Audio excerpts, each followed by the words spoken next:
Un hallazgo inesperado emergió cuando, en febrero de 2020, un bloque de hielo antiguo cedió ante el retroceso del glaciar polaco en el monte Aconcagua.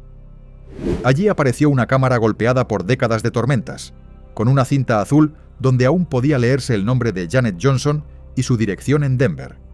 Contra toda probabilidad, el rollo fotográfico había sobrevivido casi medio siglo. Cuando las 24 imágenes se revelaron, mostraron algo inquietante.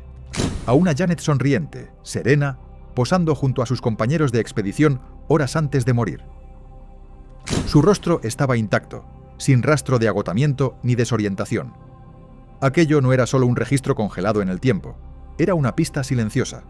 Janet se había unido a John Cooper y a 6 estadounidenses más en enero de 1973 para intentar la ruta polaca, uno de los ascensos más peligrosos de la montaña, en una aventura marcada por tensiones, enfermedades y destinos divergentes. El grupo, convocado por el Club de Escalada Mazamas de Oregón, era una mezcla sorprendente. Un abogado, un psiquiatra, un policía, un estudiante universitario, un profesor, una ingeniera y un técnico de la NASA. Partieron con optimismo, pero al alcanzar los 20.000 pies, la altitud, la extenuación y el desgaste emocional provocaron que la expedición se fracturara. Solo 4 continuaron hacia la zona de aire enrarecido, donde cada paso exige voluntad férrea.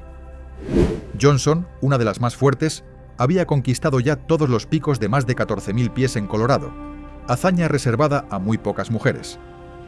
Entonces Cooper, acostumbrado a turnos maratónicos guiando módulos lunares desde el control de misión de la NASA, llevaba consigo una calma que parecía inquebrantable. Pero en Aconcagua nada de eso importaría. Cuando los 4 intentaron el ascenso final, la montaña reclamó a 2 de ellos. Johnson y Cooper no volverían jamás al campamento base. Los compañeros que sobrevivieron ofrecieron relatos contradictorios, ensombrecidos por el cansancio extremo y sensaciones que ellos mismos describieron como alucinatorias. Afirmaron que Cooper fue el primero en darse la vuelta, emprendiendo solo el descenso. Nunca llegó al campamento. Días después, su cuerpo apareció incrustado en el glaciar, rígido, con una expresión de terror indescriptible. La autopsia reveló no solo hipotermia y traumatismos craneales, sino también una herida redonda que atravesaba desde el abdomen hasta la columna, un daño imposible de explicar con una caída. La historia de Janet era aún más desconcertante. Sus compañeros declararon que la hallaron desplomada en la nieve, susurrando que la dejaran morir. Intentaron arrastrarla con una cuerda montaña abajo, pero en sus propios testimonios, marcados por voces fantasma y confusión extrema, terminaron perdiéndola en medio de la ventisca. Cuando escaladores argentinos recuperaron el cuerpo de Johnson en 1975, retrocedieron horrorizados. Su chaqueta estaba empapada en sangre y su rostro presentaba 3 profundas heridas verticales. Sobre su pecho descansaba una roca, como si alguien o algo hubiera querido inmovilizarla. Su brazo izquierdo, aún con el reloj puesto, sería hallado décadas después, junto con la cámara que emergió en 2020. Durante años, las autoridades consideraron las muertes como accidentes, producto del agotamiento y la altitud, pero las lesiones sugerían otra historia más oscura. Médicos que participaron en las autopsias sospecharon intervención humana. Y ahora, con las fotografías rescatadas del deshielo, nuevas preguntas se abren sobre los últimos minutos de Johnson. Las imágenes muestran a una mujer lúcida, concentrada, sin signos de mal de altura. Todas fueron tomadas la noche anterior a su muerte. Entonces, ¿cómo cayó Janet? ¿Por qué apareció tan lejos de cualquier refugio o punto de retorno? ¿Cómo es que los escaladores sobrevivientes regresaron a Estados Unidos sin interrogatorios exhaustivos, sin cargos, y convocaron luego una reunión privada de la que jamás revelaron palabra? La última foto permanece como un eco. Janet, en media sonrisa, mirando hacia la ladera helada de la Aconcagua. No parece una imagen de celebración, sino una advertencia muda. Tal vez un rastro que dejó a propósito, como si medio siglo después aún intentara decirnos lo que realmente sucedió en aquella montaña brutal. Esa imagen congelada se ha convertido en el primer hilo de un misterio que la nieve había querido enterrar para siempre. Un recordatorio de que algunas verdades no desaparecen, solo esperan el deshielo adecuado. La segunda historia comienza con otro grupo y otra fotografía, igualmente inquietante. Una imagen granulada donde 10 jóvenes esquiadores sonríen bajo un cielo ártico pálido, ignorando que horas más tarde todos aparecerían muertos, dispersos sobre el hielo en posiciones que desafían cualquier explicación racional. Su tragedia resonaría como un eco del paso Dyatlov: ataúdes sellados, rumores de quemaduras por radiación, ojos faltantes, un 1/10 par de esquís sin dueño y archivos del KGB cerrados durante décadas. A comienzos de 1973, estos estudiantes de la región de Kuibyshev se adentraron en la península de Kola, preparados y expertos, ansiosos por contemplar la aurora boreal. Pero la última foto tomada en el paso Shibuya, justo antes del descenso, se transformaría en una de las piezas más desconcertantes de cualquier expedición perdida. Horas después de aquella fotografía, una tormenta feroz azotó la meseta ártica. El clima cambió con brutalidad, temperaturas que se desplomaron hasta los -19 grados Fahrenheit y ráfagas de viento que alcanzaron los 110 millas por hora.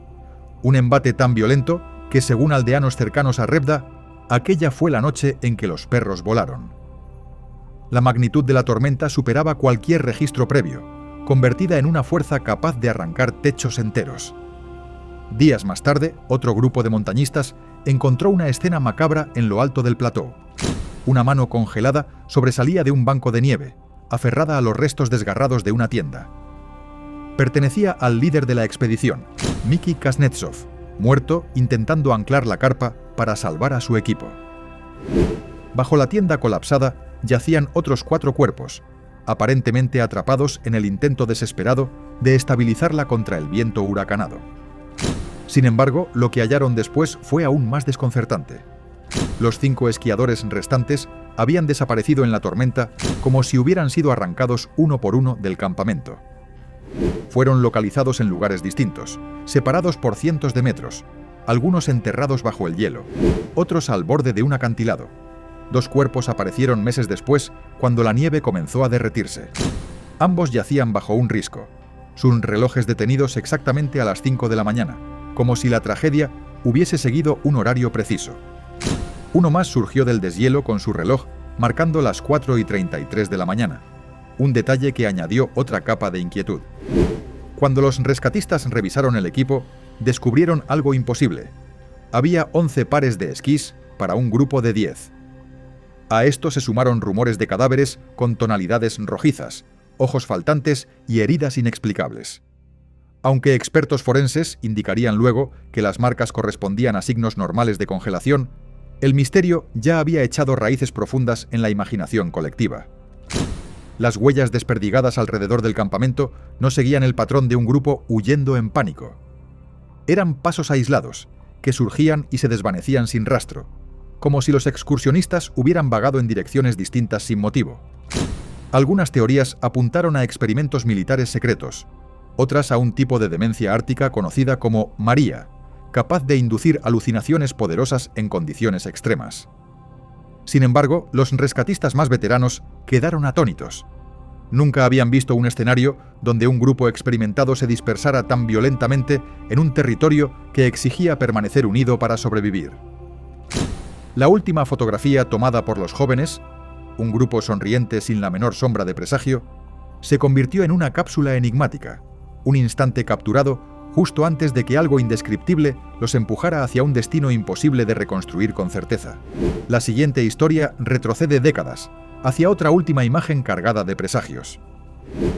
La fotografía final del explorador Percy Fawcett, tomada en mayo de 1925 en un punto llamado Dead Horse Camp, no parece un retrato rutinario. Fawcett y su pequeño equipo miran a la cámara con una mezcla inquietante de tensión y determinación. Aquel hombre, veterano de guerras, espía en Marruecos y amigo personal de Arthur Conan Doyle, llevaba años obsesionado con una ciudad perdida que llamó Zed, una urbe que aseguraba era más antigua que Egipto, con templos piramidales, calzadas de piedra y habitaciones que brillaban con una luz inexplicable. En la carta que envió a su esposa poco después, escribió un mensaje tan extraño como confiado: no temas a ningún fracaso. Esa seguridad resultó desconcertante incluso para quienes conocían su carácter indomable. Su vida entera parecía haber convergido hacia aquel viaje definitivo. Sus descripciones previas ya bordeaban lo fantástico: serpientes gigantes de 60 pies, perros de caza con 2 narices, arañas del tamaño de un perro pequeño e incluso criaturas que parecían sobrevivientes de una era prehistórica. Pero nada obsesionaba a Fawcett tanto como Zed. Él sostenía un manuscrito portugués de 1753 que relataba arcos, estatuas colosales y ruinas cubiertas por la selva. En sus cartas a su hijo, describía la ciudad como un lugar prohibido por las tribus, donde ciertas cámaras irradiaban un brillo que provocaba terror. Para su expedición final, eligió viajar ligero. Solo 3 hombres, herramientas de navegación y escasas provisiones. Llevaba también un ídolo de basalto de 10 pulgadas, convencido de que la figura le otorgaría respeto entre los pueblos indígenas. Antes de partir, dejó instrucciones claras. Si desaparecían, nadie debía ir a buscarlos. Aquella advertencia se convertiría en un eco ominoso. Lo ocurrido después de aquel último retrato solo puede reconstruirse a partir de fragmentos. Los Kalapalo, una tribu de la región, recordaron haber visto a los 3 hombres pasar enfermos y rengueando, ignorando sus advertencias de no continuar hacia el este, territorio de pueblos temidos por su agresividad. Relataron que durante 5 noches observaron desde la distancia el brillo débil de las fogatas de los exploradores, hasta que en la 6ª noche la selva quedó completamente oscura. A partir de allí, solo quedaron rastros desperdigados. En 1927 se halló una placa de bronce con el nombre de Fawcett. En 1933 surgió un instrumento de medición que alguna vez había pertenecido a su equipo. En 1979 apareció su anillo en una casa de empeños en Cuiabá. Los huesos que en ocasiones fueron presentados como suyos resultaron ser falsos. Incluso la jungla parecía conspirar para ocultar la verdad, negando cualquier pista concluyente. La búsqueda de Fawcett se transformó en una obsesión para otros aventureros. Algunos rumores aseguraban que más de 100 personas murieron intentando encontrarlo, como si la misma selva devorara a quienes siguieran sus pasos. Irónicamente, la arqueología moderna ha demostrado que inmensas redes urbanas y sistemas agrícolas avanzados prosperaron durante siglos en el Mato Grosso, lo que sugiere que Zed, o algo parecido, pudo haber existido realmente. Sin embargo, es la fotografía final la que perdura como un enigma. 3 hombres de pie en el borde de un mundo desconocido, mirando hacia un futuro sellado por la espesura. Sus ojos no buscan la cámara, sino algo más allá de ella, oculto entre los árboles. Aquella última imagen parece contener una advertencia, un presagio que hoy, casi un siglo después, sigue vibrando con la misma intensidad inquietante. La siguiente historia empieza con un encuadre igualmente perturbador. Glenn y Bessie Hyde, rígidos en una fotografía en blanco y negro, se sientan a bordo de su embarcación artesanal, un scow de madera de 20 pies, bautizado como Rain in the Face. Es 1928, y la joven pareja navega el corazón del Gran Cañón en una luna de miel que buscaba romper récords y conquistar un tramo del río Colorado que había derrotado a muchos. Glenn, un granjero de Idaho acostumbrado al agua brava, confiaba en su pericia. Bessie, aspirante a poeta, veía el viaje como una aventura transformadora. El paisaje los rodea como un coloso pétreo, con paredes que parecen cerrarse para engullirlos. La fotografía fue revelada después de hallar la embarcación abandonada semanas más tarde. Aquel instante congelado sería la última vez que alguien vería a los Hyde con vida. La travesía comenzó en octubre con la intención de descender hasta Needles, California. Tras semanas de navegación, hicieron una escala para reabastecerse subiendo la empinada Bright Angel Trail y aprovecharon para retratarse en el estudio del fotógrafo Emery Kolb en el borde sur del cañón. Luego regresaron al río, adentrándose de nuevo en corredores angostos y rápidos violentos. El 18 de noviembre pasaron Hermit Rapid. Desde ese punto nadie volvió a verlos. La búsqueda se intensificó cuando, el 19 de diciembre, un avión avistó su embarcación a la deriva, intacta y cargada con provisiones, como si la pareja hubiera desaparecido repentinamente sin dejar señales de lucha ni accidente. El diario de Bessie, encontrado en la barca, incluía una última entrada tranquila sobre los rápidos que iban a enfrentar, dando la impresión de que todo estaba bajo control antes de que la tragedia los alcanzara. Las hipótesis sobre su destino se multiplicaron a lo largo de las décadas. Quizás volcaron en los rápidos 1 kilómetro río abajo, donde afiladas placas de granito esperan bajo la superficie como garras sumergidas. Algunos creen que intentaron escalar fuera del cañón y sucumbieron al terreno implacable. Pero otras versiones rozan lo siniestro. En 1971, una anciana alrededor de una fogata afirmó ser Bessie Hyde. Dijo que Glenn había sido violento, que lo apuñaló y escapó para comenzar una nueva vida. Aunque luego negó la historia, la semilla del mito ya había germinado. En 1992, la legendaria guía fluvial Georgie Clark murió, dejando entre sus pertenencias un arma, documentos sospechosos y una licencia matrimonial a nombre de Bessie DeRoss. Muchos especularon si ella era la verdadera Bessie disfrazada durante años, y para añadir más misterio, en 1976 apareció un cráneo con orificios de bala en una propiedad ligada a Kolb, aunque luego se comprobó que pertenecía a otra persona. El enigma permanecía intacto. La reconstrucción más rigurosa del caso la realizó el historiador fluvial Brad Dimmock, quien descendió el mismo tramo del Colorado en una réplica exacta del bote de los Hyde. Sufrió golpes, vuelcos y momentos de auténtico pánico. Su conclusión fue dura pero lógica. Lo más probable es que Glenn y Bessie perecieran en los rápidos, atrapados por la fuerza brutal del caudal. Sin embargo, incluso su análisis dejó espacios vacíos que la imaginación popular rellenó con relatos nocturnos alrededor de fogatas y excursiones.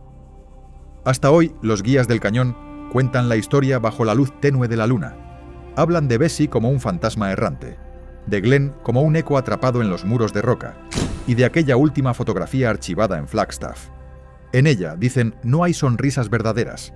Hay una mirada fija en algo que el lente no logró ver, un presentimiento que, quizá, fue su única advertencia. La última historia nos lleva al océano.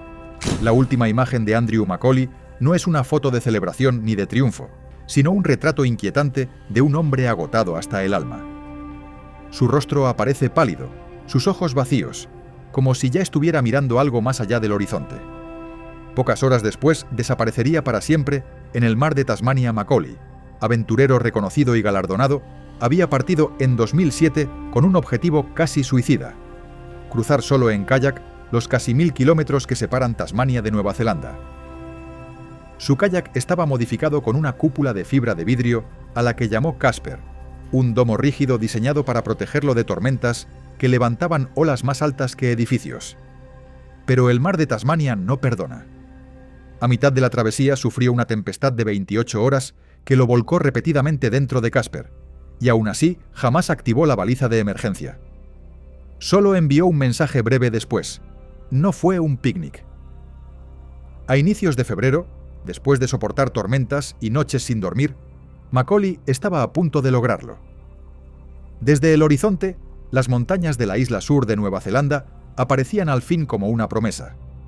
Su esposa Vicky y su hijo de 3 años lo esperaban en Milford Sound, junto a otros kayakistas que habían preparado whisky y cerveza de jengibre para celebrar el 8 de febrero. Envió un mensaje lleno de euforia: nos vemos el domingo a las 9 de la mañana. Parecía el cierre perfecto de una hazaña histórica, pero la tragedia lo aguardaba a escasos kilómetros de la costa. Apenas a 30 millas de la orilla, emitió un mensaje de radio entrecortado: necesito un rescate. Estoy hundiéndome, me caí, me voy abajo. Su voz sonaba angustiada, casi irreconocible. Las autoridades, confundidas por la mala recepción, creyeron que se trataba de una broma macabra. No lo era. El kayak apareció horas después, flotando en silencio, vacío pero extrañamente intacto. La cúpula Casper había desaparecido, arrancada o perdida en el oleaje. En el interior seguían su teléfono satelital, el GPS y la baliza de emergencia que jamás activó. Macaulay no estaba en ninguna parte. Se cree que, sin la protección del domo, volcó y quedó demasiado débil e hipotérmico para subir de nuevo a la embarcación. Muchos piensan que, en ese instante final, alcanzó a mirar la fotografía que llevaba pegada en la cubierta, la imagen sonriente de su hijo de 3 años, esperándolo a solo unas millas. A veces la tragedia no es un estallido, sino un susurro que se pierde entre olas frías. Macaulay desapareció sin dejar rastro, devorado por un mar que no distingue entre valentía y locura. Los críticos debatieron durante años si su expedición fue un acto heroico o una irresponsabilidad temeraria. Afirmaban que ningún logro justificaba arriesgar su vida de esa manera, mientras otros lo veían como un pionero que empujó los límites humanos más allá de lo razonable. La ironía más amarga es que, de haber completado su travesía, hoy sería celebrado como un icono mundial. Pero la historia lo reclamó como advertencia. La última imagen de Macaulay sigue siendo un recordatorio de lo estrecha que es la línea entre la gloria y la tragedia. Una mirada vacía en medio del océano, una promesa que nunca llegó a la orilla. En la pregunta final del video original, ¿cuál es la señal de advertencia más inquietante entre todos estos casos? Queda un eco profundo. Cada historia, desde las montañas heladas hasta la jungla y el mar, deja un rastro que invita a mirar 2 veces las últimas fotografías. Y así, estas 5 historias se enlazan bajo un mismo hilo. La fotografía como testigo silencioso del instante previo al desastre Janet Johnson, capturada en calma antes de su muerte inexplicable. Los esquiadores del paso Triway, inmortalizados segundos antes de enfrentarse a una tormenta que los dispersaría como hojas. Percy Fawcett, mirando más allá de la cámara hacia el misterio que lo engulló. Los recién casados que posaron sin saber que el río los esperaba con otra intención, y Andrew Macaulay, cuyo último retrato parece anticipar el destino que ya lo rodeaba. Son imágenes que congelan un momento de claridad antes del caos, fragmentos que invitan a preguntarse si las fotografías finales son advertencias, recuerdos o mensajes que jamás logramos descifrar del todo. Como siempre, estas historias nos empujan a contemplar los límites de la aventura, la fragilidad humana y el misterio que se esconde en aquello que precede al silencio.